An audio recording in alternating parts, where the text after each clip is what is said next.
So what makes for a good gaming group? And I don't mean like having a fighter and a cleric and a rogue and a wizard. I mean what makes for a good social interaction between the people who you want to play games with.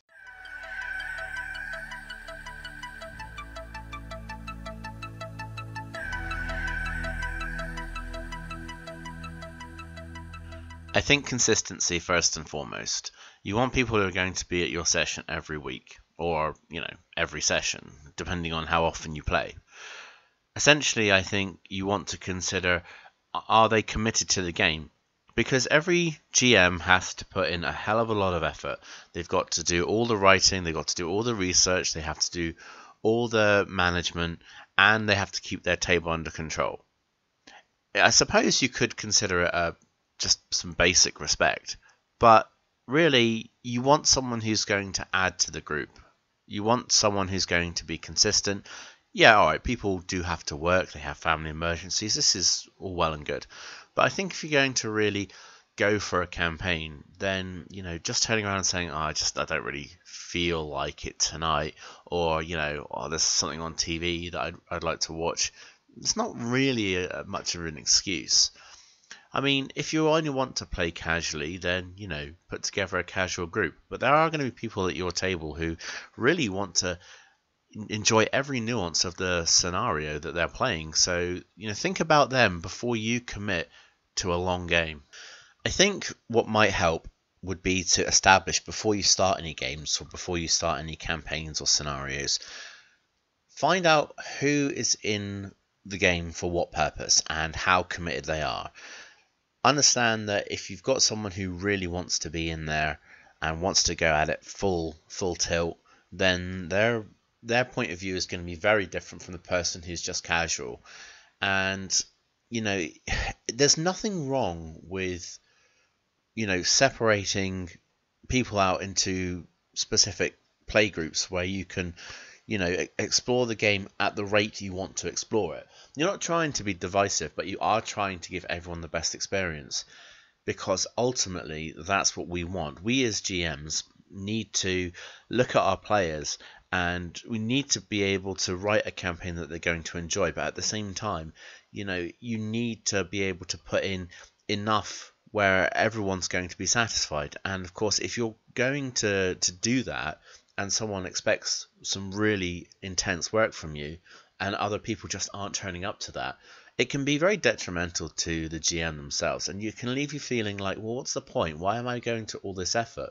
I think sometimes when you're a player and you've never GM'd before, you don't really realize just how much preparation goes into starting a game, to making a game, to running a game, to writing a game, to researching a game, to controlling a game, and to basically keep a lid on everything when things start to go awry.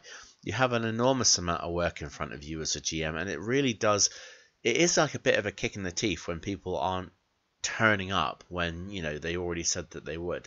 So get people to be interactive with you on what their expectations are. And I think that could be a great start to helping games to be more flowing and more inclusive of as many people as is relevant.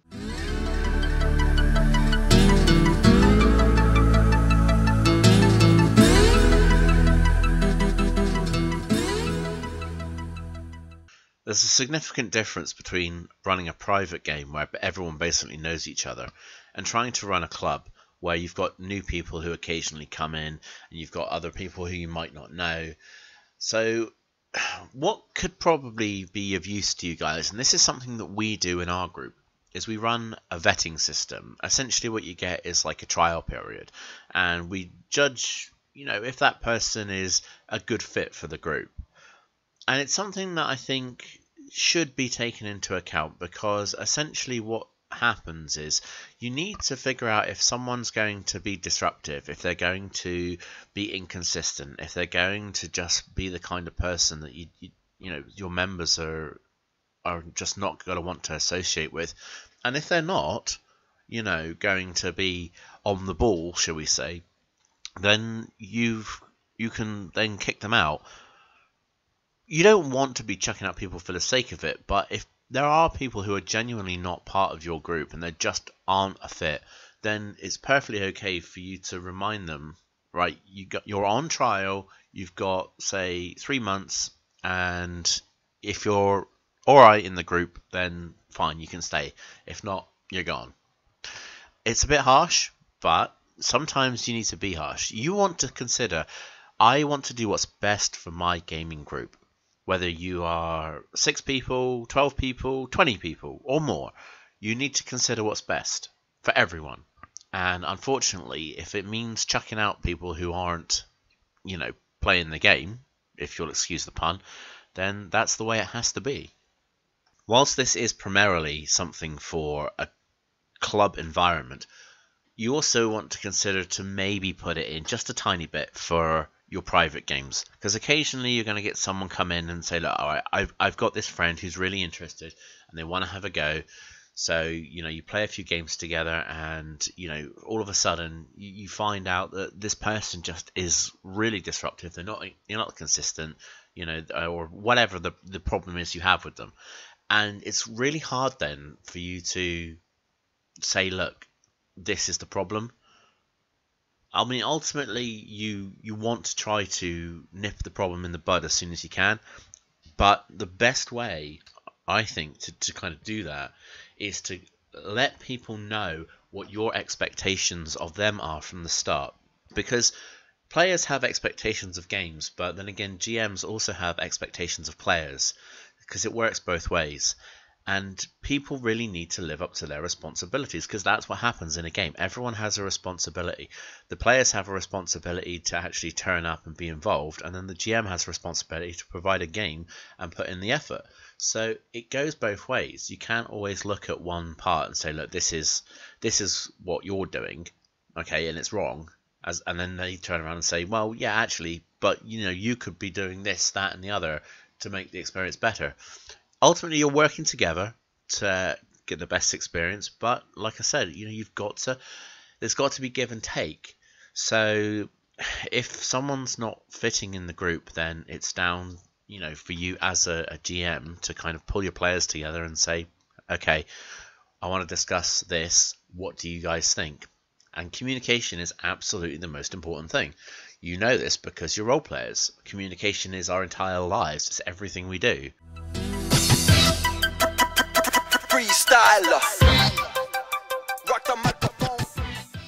Planning is of absolute importance, especially if you're looking to start running a game yourself. You have to understand that even players want a chance at GMing, and GMs just need to sit back and relax and have a game or two once in a while. Even if you're using, say, 3-month slot or something, it is a necessary thing. And you have to also consider, well, is it going to be the same game? Are we going to carry on in the same adventure? Are we going to write a new game? Are we just going to have a break from it for a while?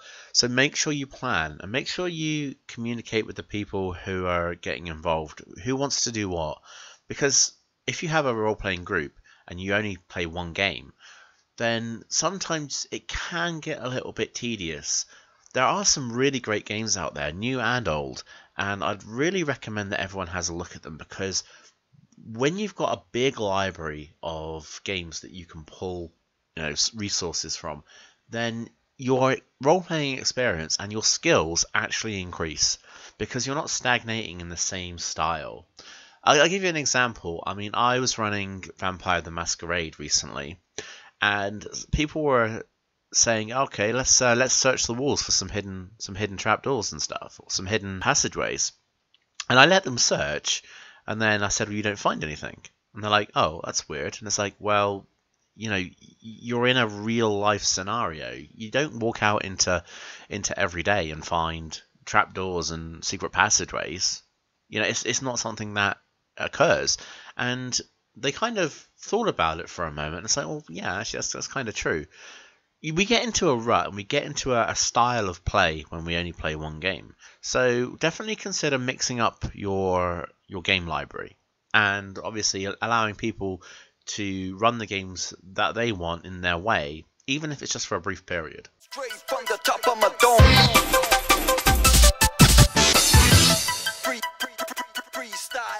Lastly, I think you want to put a cap on your games and how many people you have in it. Yeah, you want to have new people if you're running in a private game. Sometimes you want, new blood, but at the same time, you're trying to run a game for a table that's increasing in size. And if it gets too big, then you have to split down into two tables, and people are missing out on some games and not getting to play others. So if you're a small private group, consider your cap, and you're looking at obviously the GM and maybe 4 to 5, because otherwise, you're going to take forever to do turns in combat. Everyone's going to want to have their say. Everyone needs their time in the spotlight as well during a game. So you've got to consider, okay, how are new people going to affect the dynamic of my game? And if that is the case, perhaps you need to just put a flat out cap and say, look, we're going to just be you, me, Ted, Bob, Dylan, whoever. But the fact remains, you can only have X amount of people before the game starts to fall in on itself, before the sheer weight of numbers is too overwhelming for, say, the encounters that are being presented to the players. And, it starts to get boring. It starts to get stagnant. There needs to be some form of challenge in every kind of game. And when you've got loads of people, many hands end up making light work. On the flip side, too many cooks spoil the broth. So what are you going to do? Freestyler. Rock the microphone. Carry on with the freestyler. Actually, there is one more thing that I would like to add, and it's about feedback.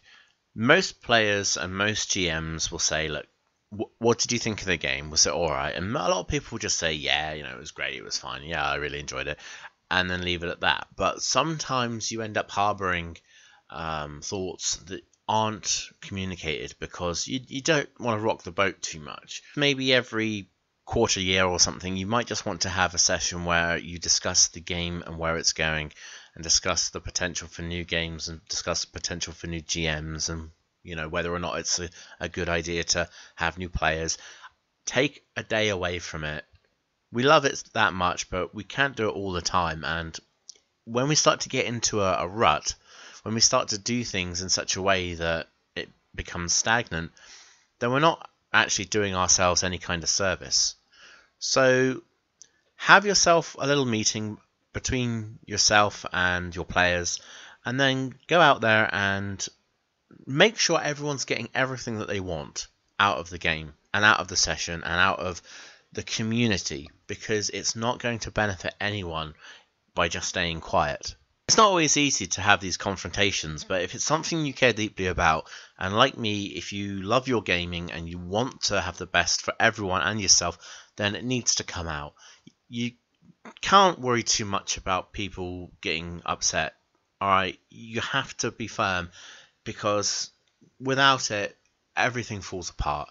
And eventually, you're just wasting your time. You're sitting there in a game that you just don't enjoy.